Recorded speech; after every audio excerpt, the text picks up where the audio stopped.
If there's one cryptocurrency you should know about, it's Bitcoin.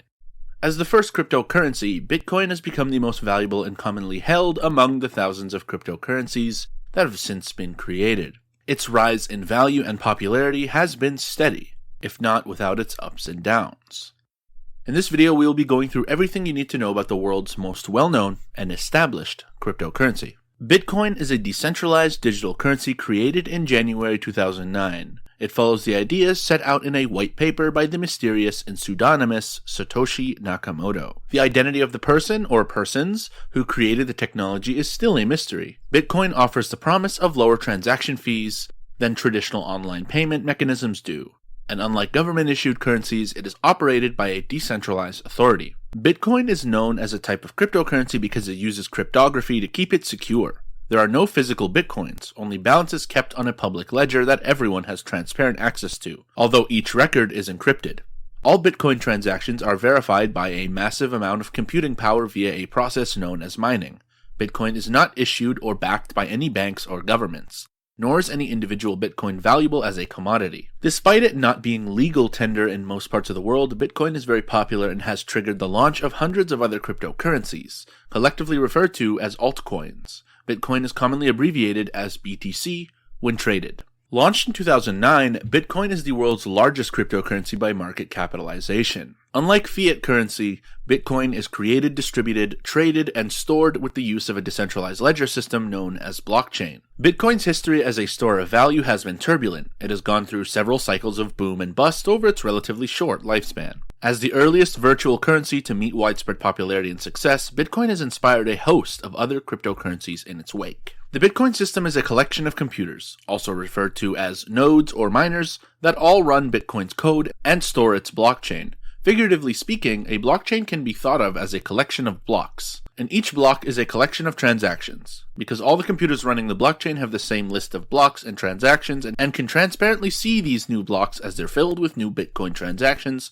no one can cheat the system. Anyone, whether they run a Bitcoin node or not, can see these transactions occurring in real time. To achieve a nefarious act, a bad actor would need to operate 51% of the computing power that makes up Bitcoin. But if an attack were to happen, Bitcoin miners, the people who take part in the Bitcoin network with their computers, would likely split off to a new blockchain, making the effort the bad actor put forth to achieve the attack a waste. Balances of Bitcoin tokens are kept using public and private keys, which are long strings of numbers and letters linked through the mathematical encryption algorithm that creates them. The public key, comparable to a bank account number, serves as the address published to the world and to which others may send Bitcoin. The private key, comparable to an ATM pin, is meant to be a guarded secret and only used to authorize Bitcoin transmissions. Bitcoin's keys should not be confused with a Bitcoin wallet, which is a physical or digital device that facilitates the trading of Bitcoin and allows users to track ownership of coins.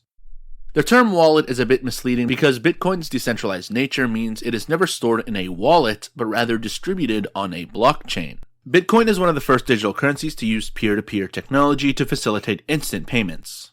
The independent individuals and companies who own the governing computing power and participating in the Bitcoin network, Bitcoin miners, are in charge of processing the transactions on the blockchain and are motivated by rewards, which is the release of new Bitcoin, and transaction fees paid in Bitcoin. These miners can be thought of as a decentralized authority enforcing the credibility of the Bitcoin network. New Bitcoins are released to miners at a fixed but periodically declining rate.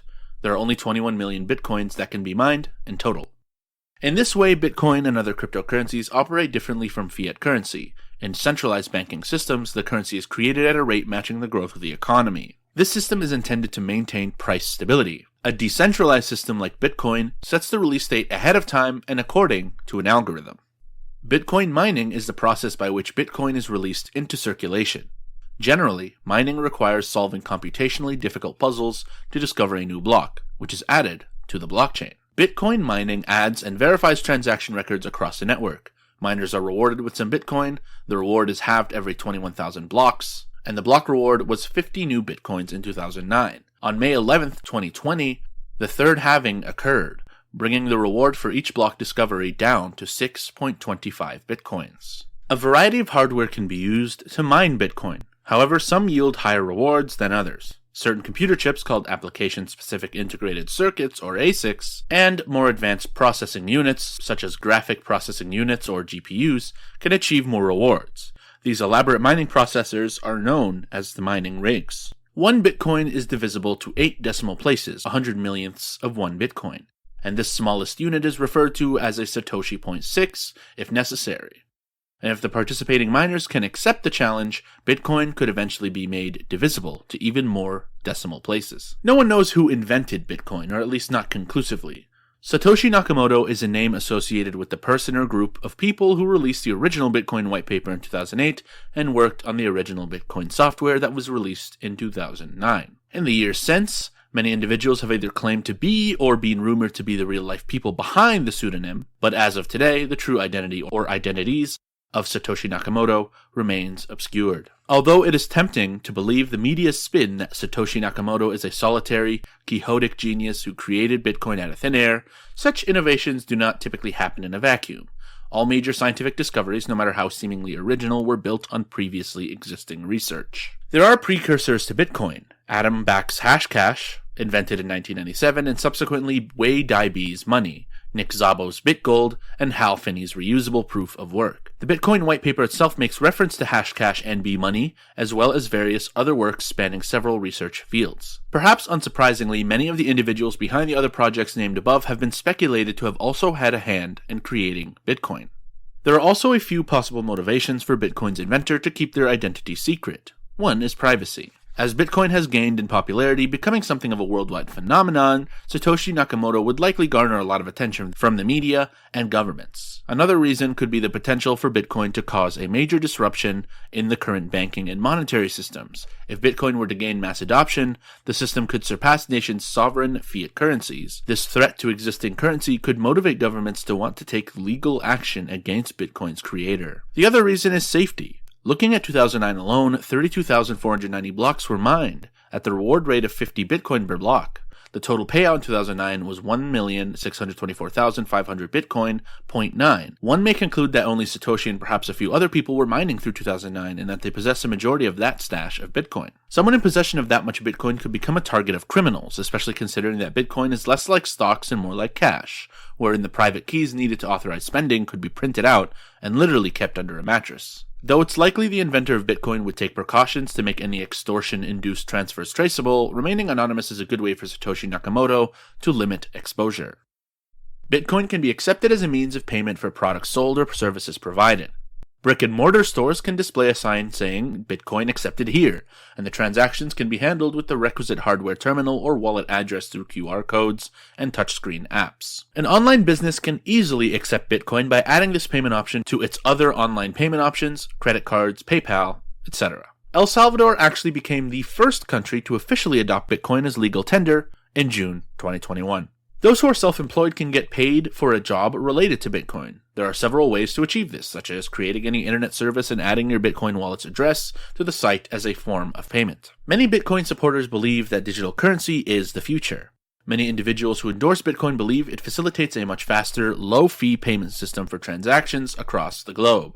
Although it is not backed by any government or central bank, Bitcoins can be exchanged for traditional currencies. In fact, its exchange rate against the dollar attracts potential investors and traders interested in currency plays. Indeed, one of the primary reasons for the growth of digital currencies like Bitcoin is that they can act as an alternative to national fiat money and traditional commodities like gold. In March 2014, the IRS stated that all virtual currencies, including Bitcoin, would be taxed as property rather than currency. Gains or losses from Bitcoin held as capital will be realized as capital gains or losses, while Bitcoin held as inventory will incur ordinary gains or losses. The sale of Bitcoin you mined or purchased from another party or the use of Bitcoin to pay for goods or services are examples of transactions that can be taxed. Like any other asset, the principle of buying low and selling high applies to Bitcoin. The most popular way of amassing the currency is through buying on a Bitcoin exchange. But there are many other ways to earn and own Bitcoin. Speculative investors have been drawn to Bitcoin after its rapid price acceleration in recent years. Many people purchase Bitcoin for its investment value rather than its ability to act as a medium of exchange. However, the lack of guaranteed value and its digital nature means purchase and use carry several inherent risks. Many investor alerts have been issued by the Securities and Exchange Commission, or the SEC, the Financial Industry Regulatory Authority, the FINRA, and the Consumer Financial Protection Bureau, CFPB, and other agencies. The concept of a virtual currency is still novel, and compared to traditional investments, Bitcoin doesn't have much of a long-term track record or history of credibility to back it. With its increasing popularity, Bitcoin is becoming less experimental every day. Still, after only a decade, all digital currencies remain in a developmental phase. It is pretty much the highest risk, highest return investment that you can possibly make, says Barry Silbert, CEO of Digital Currency Group, which builds and invests in Bitcoin and blockchain companies. Investing money in any of Bitcoin's many guises is not for the risk-averse. Bitcoin is a rival to government currency and may be used for underground market transactions, money laundering, illegal activities, or tax evasion. As a result, governments may seek to regulate, restrict, or ban the use and sale of Bitcoin, and some already have. Others are coming up with various rules. For example, in 2015, the New York State Department of Financial Services finalized regulations that would dealing with the buy, sell, transfer, or storage of Bitcoin to record the identity of customers, have a compliance officer, and maintain capital reserves. Any transactions worth $10,000 or more will have to be recorded and reported. The lack of uniform regulations about Bitcoin and other virtual currencies raises questions over their longevity, liquidity, and universality. Most individuals who own and use Bitcoin have not acquired their tokens through mining operations. Rather, they buy and sell Bitcoin and other digital currencies on any of the popular online markets known as Bitcoin exchanges or cryptocurrency exchanges. Bitcoin exchanges are entirely digital and, as with any virtual system, are at risk from hackers, malware, and operational glitches. If a thief gains access to a Bitcoin owner's computer hard drive and steals their private encryption key, they could transfer the stolen Bitcoin to another account. Users can prevent this only if their Bitcoin is stored on a computer that is not connected to the internet, or else by choosing to use a paper wallet, printing out the Bitcoin private keys and addresses, and not keeping them on a computer at all. Hackers can also target Bitcoin exchanges, gaining access to thousands of accounts and digital wallets where Bitcoin is stored. One especially notorious hacking incident took place in 2014 when Mt. Gox, a Bitcoin exchange in Japan, was forced to close down after millions of dollars worth of Bitcoin were stolen. There is already plenty of competition, and although Bitcoin has a huge lead over the hundreds of other digital currencies that have sprung up because of its brand recognition and venture capital money, a technological breakthrough in the form of a better virtual coin is always a threat.